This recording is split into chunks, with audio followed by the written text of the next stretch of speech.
Good morning বৃত্তান্ত, আপনাদের সঙ্গে আমি দেবলীনা। দেখে নেব আজকের মর্নিং আপডেট।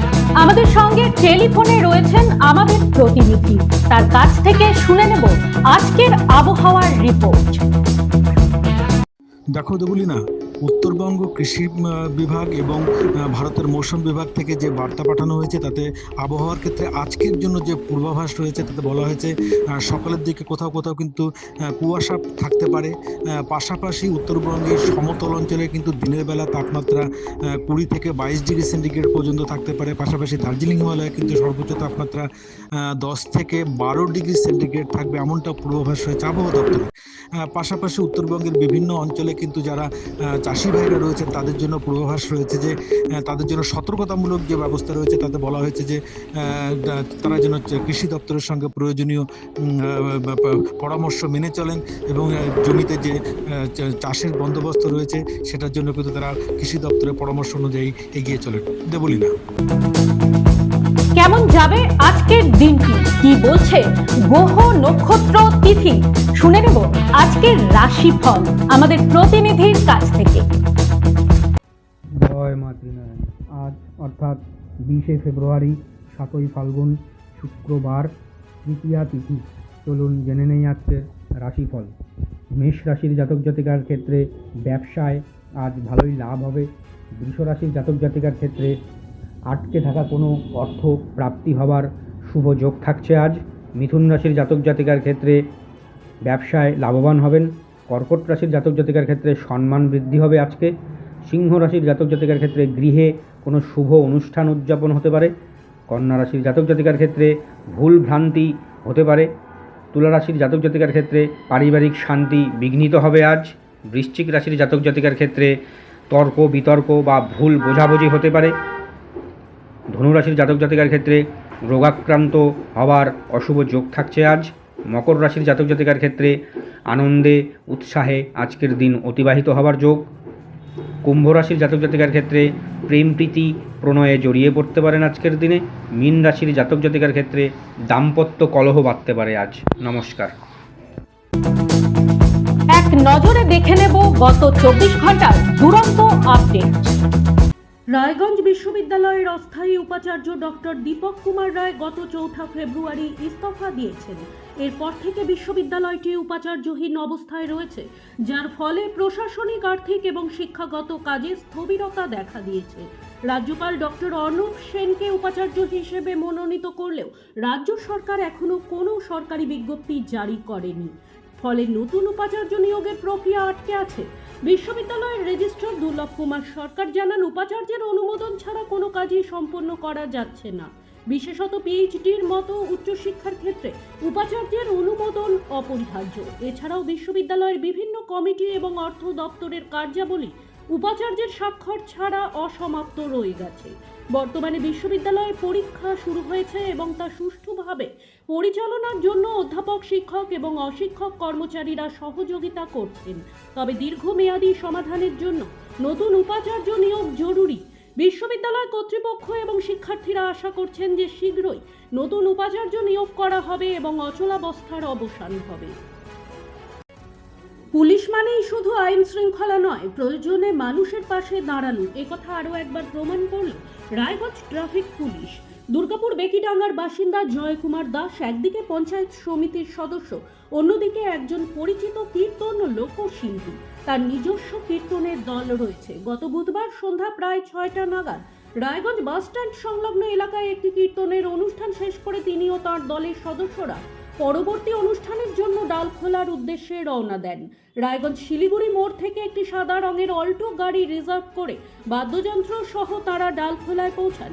গন্তব্যে পৌঁছে সব বাদ্যযন্ত্র নামানো হলেও অসাবধানতা বশত গাড়িতেই থেকে যায় একটি অত্যন্ত গুরুত্বপূর্ণ ফোল্ডিং হারমোনিয়াম।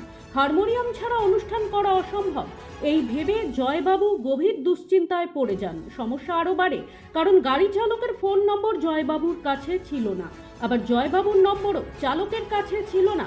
ফলে উভয় পক্ষের মধ্যে যোগাযোগ সম্পূর্ণ বিচ্ছিন্ন হয়ে যায়। এই ঘটনার কথা জানানো হয় শিলিগুড়ি মোড় ট্রাফিক পুলিশকে। বৃহস্পতিবার শিলিগুড়ি মোড় ট্রাফিক পুলিশের ওসি তাপস কুমার বিশ্বাসের তৎপরতায় সিসিটিভি ফুটেজ খতিয়ে দেখা হয়।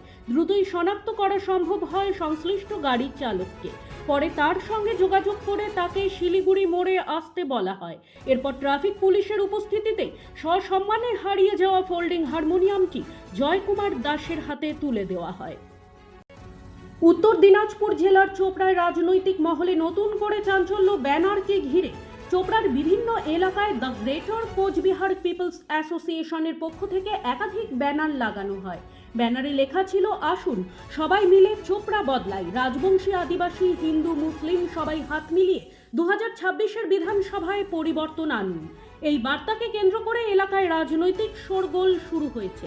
সংগঠনের চোপড়া ব্লক সভাপতি সোমনাথ সিংহ জানান, চোপড়া থেকেই পরিবর্তনের যাত্রা শুরু হবে। আমাদের উত্তরবঙ্গ আলাদা রাজ্যের দাবিকে সামনে রেখে এবং আগামী বিধানসভা নির্বাচনে সাধারণ মানুষকে সচেতন করতে এই ব্যানার লাগানো হয়েছে। তিনি আরও অভিযোগ করেন, চোপড়া বিধানসভা এলাকায় শাসক দলের একাধিক দুর্নীতি রয়েছে। বালি মাফিয়া ও জমি মাফিয়ার দৌরাত্ম্য, চা বাগান বন্ধ সহ বিভিন্ন সমস্যার কারণে এলাকায় পরিবর্তনের প্রয়োজনীয়তা অনুভূত হচ্ছে। তার দাবি, চোপড়ায় পরিবর্তন ঘটলে তার প্রভাব গোটা উত্তরবঙ্গ জুড়েই পড়বে। প্রতিদিনের প্রতি মুহূর্তের খবরের আপডেট পেতে চোখ রাখুন নিউজ বৃত্তান্তের ফেসবুক পেজে। সাবস্ক্রাইব করুন নিউজ বৃত্তান্ত ইউটিউব চ্যানেলকে।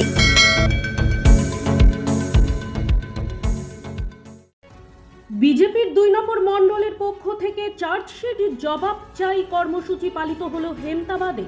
বৃহস্পতিবার দুপুরে বিজেপির দলীয় কার্যালয় থেকে একটি মিছিল হেমতাবাদ সদর এলাকা পরিক্রমা করে, যেখানে বিজেপি নেতৃত্বরা পোস্টকার্ড ব্যানার নিয়ে মিছিল করার পাশাপাশি পুরাতন বাস স্ট্যান্ডে নেতাজি মূর্তির পাদদেশে পথসভা করে।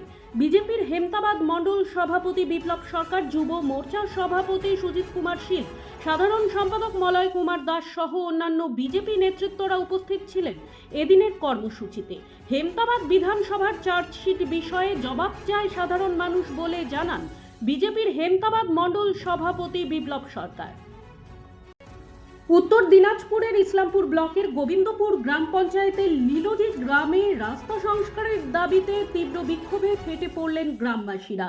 বুধবার প্রধান সড়কে টায়ার জ্বালিয়ে কয়েক ঘন্টা অবরোধ চালানো হয়।